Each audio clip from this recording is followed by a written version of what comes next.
year of seminary here at Christian Theological Seminary in Indianapolis. And it's been a fantastic experience, but it is a Christian Theological Seminary, and sometimes as a person in formation to be a UU minister, I need a little bit of UU-specific content.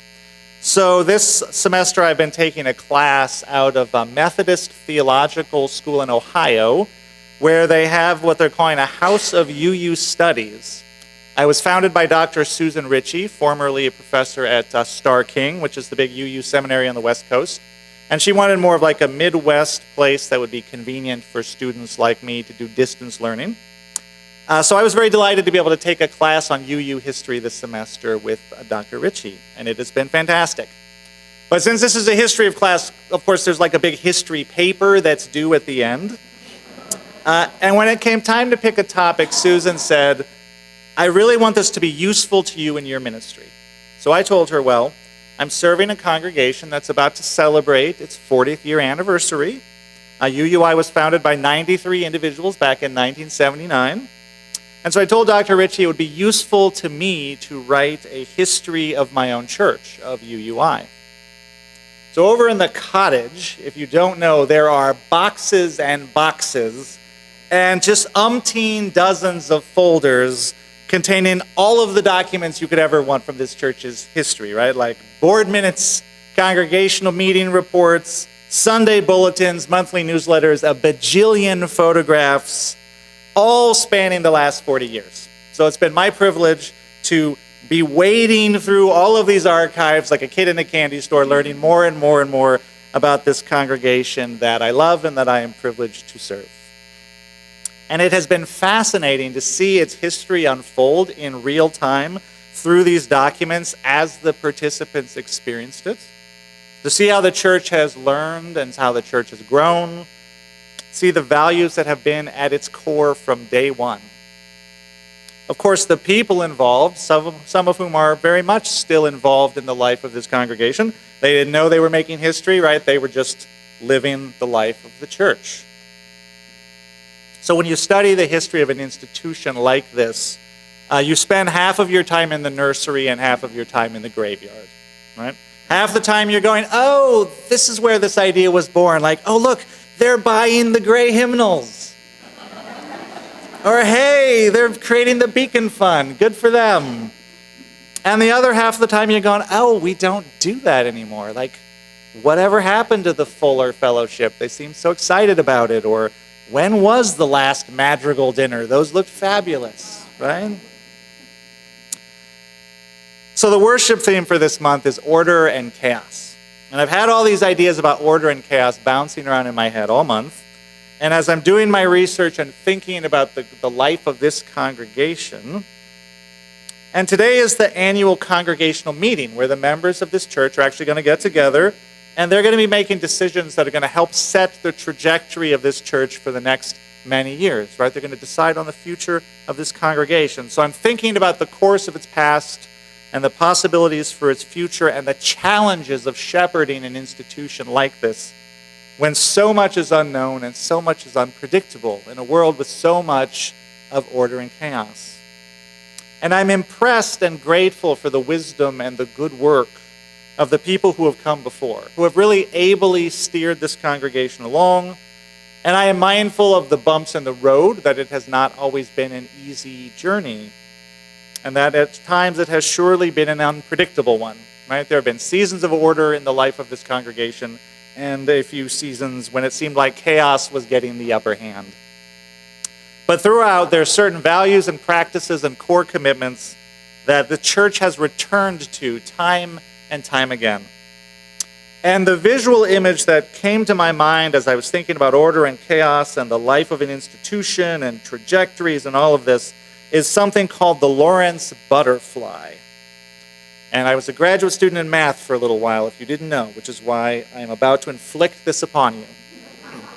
The Lawrence butterfly is a mathematical object that comes from a field that is technically called dynamic systems theory, but more popularly it's known as chaos theory. So if you will come with me, we're going to take like a grand digression now and talk about chaos theory a little bit, then I will bring us back around to where we started with the life of the institution. So chaos theory was popularized in the mid-1990s by two things. There was a book called Chaos, written by a guy named James Gleick, and there was a hit motion picture, Jurassic Park, by Steven Spielberg, based on a book by Michael Crichton.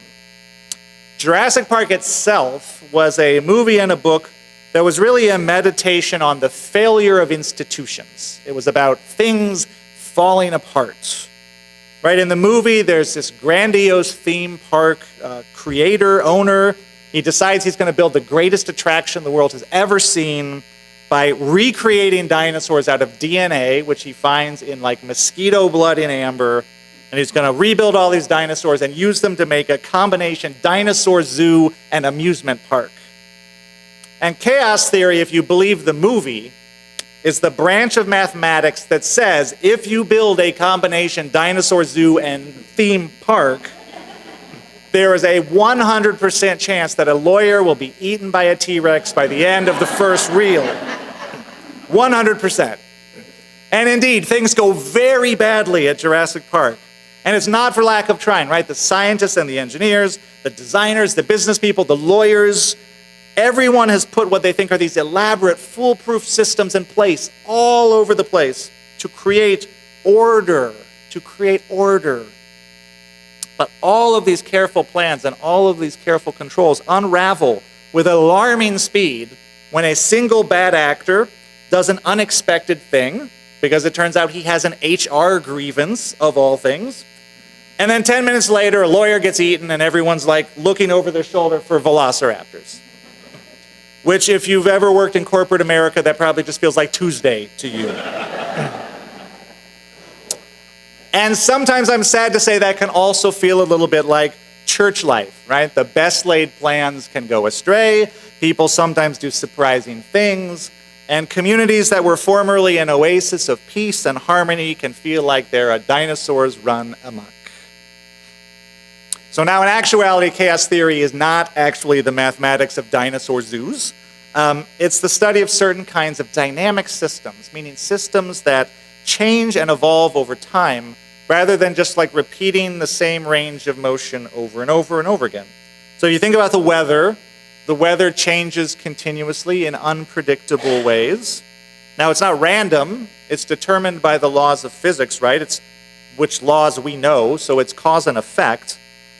And for a very long time, people assumed that the weather was just really, really, really hard to predict because it was so complicated and because there were so many factors. But the assumption was we had the right mathematical equations, and we had, say, one of these newfangled computer things that can do like billions of computations per second, and you got the right model with the right variables, then we could predict the weather. You could just like put in the values, hit the button, let the model run, and the computer would spit out the weather. It was very, very hard to do, but something that we would eventually do. So then along came chaos theory to say that no, actually, weather isn't just hard to predict, it's impossible to predict. Or at least it's impossible to predict for very long. And the reason is because of a characteristic of chaotic systems called sensitive dependence on initial conditions. Sensitive dependence on initial conditions. That sounds more complicated than it actually is, so I will explain. In general, when we are dealing with the world, we have the idea that things should behave proportionally. Small changes in the input should lead to small changes in the output. So I will give you a very, very dumb example, probably the dumbest example that has ever been used to explain this idea. You're buying a bag of gumballs from one of those like awesome bulk candy shops, right? So you take the little bag, you put it under the thing, turn the wheel, and the gumballs start like pouring out. And maybe gumballs are $5 a pound. And you know it's not going to be exactly a pound, right? When you get to weigh it, it's going to be off a little bit, but you don't care because you're going to be pretty close. And so the cost you pay is going to be pretty close, right? A small change in the amount of gumballs is going to make a small change in the amount that you pay. So chaos theory is like the idea that if you go over by a single gumball, you're going to take that bag to the register and the person's going to say, that will be $9,000, right? And you would be surprised to have that happen to you. Because there's a lot of areas in life where we expect this sort of easy, predictable behavior. If I have a recipe that makes 12 muffins and I double it, I should get approximately double the muffins. If I throw a baseball just a little bit harder, it should go just a little bit farther. If I turn the heat up on the stove by just a little bit, things should cook just a little bit quicker, right? This is how our intuition tells us that the world should work. But chaotic systems all have one attribute in common, which is that they violate this intuition. In chaotic systems, little changes make enormous differences, and this is what we call sensitive dependence on initial conditions. So in the 1960s, there was a scientist and a mathematician named Ed Lorenz, and he was playing around with one of those newfangled computers, like vacuum tubes and stuff. It probably filled up an entire room. And he was convinced that one day we were going to use these computers to predict the weather. So he wanted to try this out. He built a very simple computer model of the weather. It had a dozen variables you could tweak, and there was just a handful of equations that it was using. It was simple, but the idea was that you would like input the initial conditions, the temperature, the wind speed, the barometric pressure, whatever it is, and the computer would just start spitting out numbers representing the weather that this was going to generate. And so the next day's weather would become the inputs for the next day and so on. So the weather is continuously evolving on this computer printout. And Lorenz just assumed that one day models like this would predict the weather. So according to the story, which you can kind of find all over the internet and also in this chaos book, one day he wanted to rerun his model, but he didn't want to have to start all the way back from the very beginning. He thought, I'm going to start from halfway. So he took the computer printout of his simulation and he took the numbers from like halfway in and he used those as the inputs for the model. And he started it back up. And his assumption was that the computer model was just going to pick up from midpoint right where it had left off and spit out the numbers of the simulation. But what he saw instead was that the weather that the computer was simulating began to rapidly change from the last time he had run it until it was absolutely nothing like what the computer had simulated before. And he thought about that for a while because he'd put in the same inputs, but he realized that there was a difference, that the computer was calculating internally using 6 decimal places, but the little printout he got only had 3 decimal places.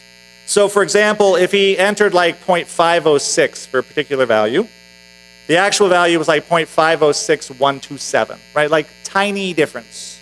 Tiny difference. And Lorenz, when he had done this, figured it couldn't possibly matter such a tiny difference. But that tiny difference in the initial number that he entered, representing like a puff of wind blowing just a little bit harder, or a temperature that was just like imperceptibly warmer, that difference was enough to cause the predicted global weather to behave very differently and very quickly. And this is the sensitive dependence, right? That's chaos. And Lorenz realized that if weather behaves in this chaotic way, then long-term weather prediction is an impossibility. Because no matter how good a computer model we have for predicting the weather, we can never get the inputs exactly right.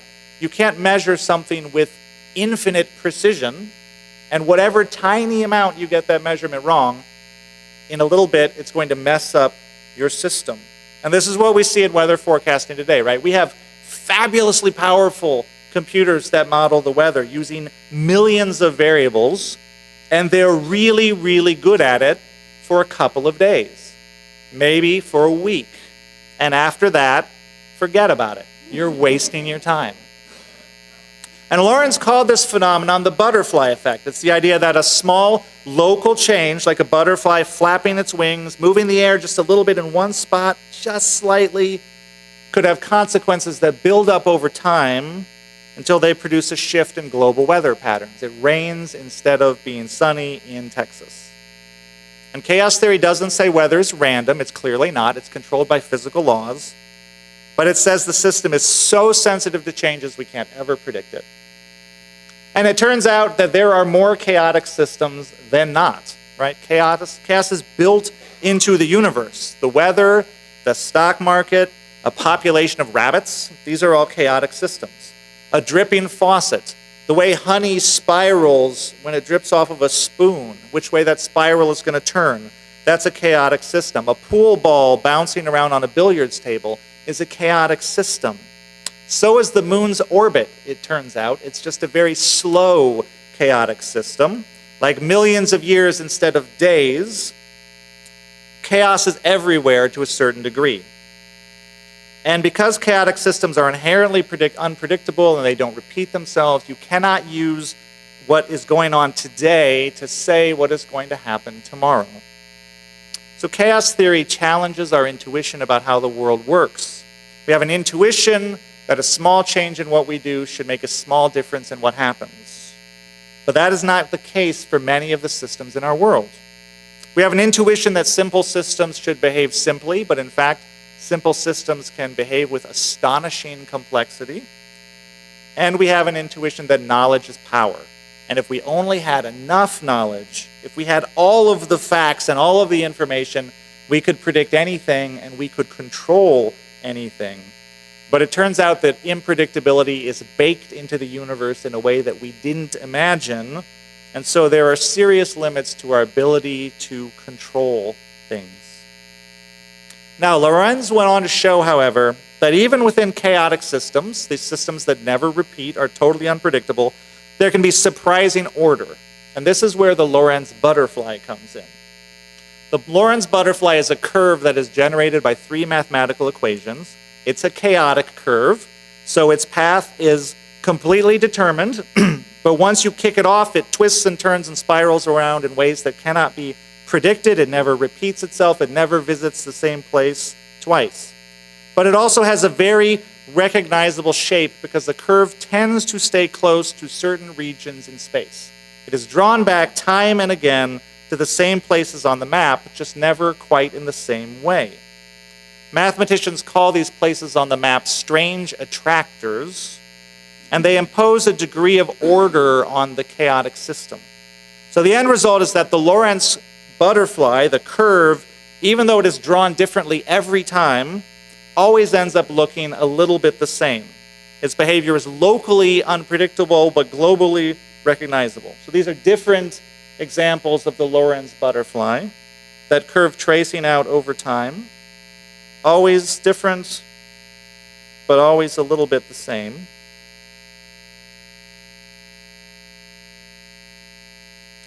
This is where I promised I'd bring it back around.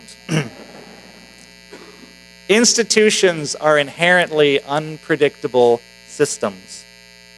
As we gather this afternoon to chart the future course of UUI, we know that we don't know and we can't know what the future will hold.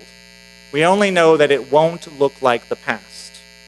The trajectory of this church will be like one of these twisting curves that never revisits the same place it was before, and it never repeats. And each of you individual congregants are like the butterflies, like flapping your wings, generating the small changes that are going to snowball in subtle or not so subtle, but definitely unpredictable ways, and change the trajectory of the life of this church in surprising ways. But at the same time, like the Lorenz curve, the life of the church keeps returning to certain values. It keeps bending back around to these attractors that hold it within a certain orbit within all of this variation. And if you go back and read through the history of the church, you can see these values at work. Values like democracy and self-determination, or empowering people to be part of the life of the church. A manifest love of art and music and poetry and the life of the mind. Giving back to the community, this community and the larger community. Humor and irreverence and not taking ourselves too seriously. Not being afraid to ask hard questions. Values like welcoming families, supporting and mentoring our children and youth, and deeply caring for one another at all stages of life. These are the values that keep drawing this congregation back to itself, that hold it within the course of its evolution, even as it changes in surprising and unpredictable ways. These are values that have served this community well for 40 years. They are values that I trust will serve it well for the next 40 years. And for sure, there will be change in the future. There will be unpredictability. Sometimes it may even feel a little bit like chaos.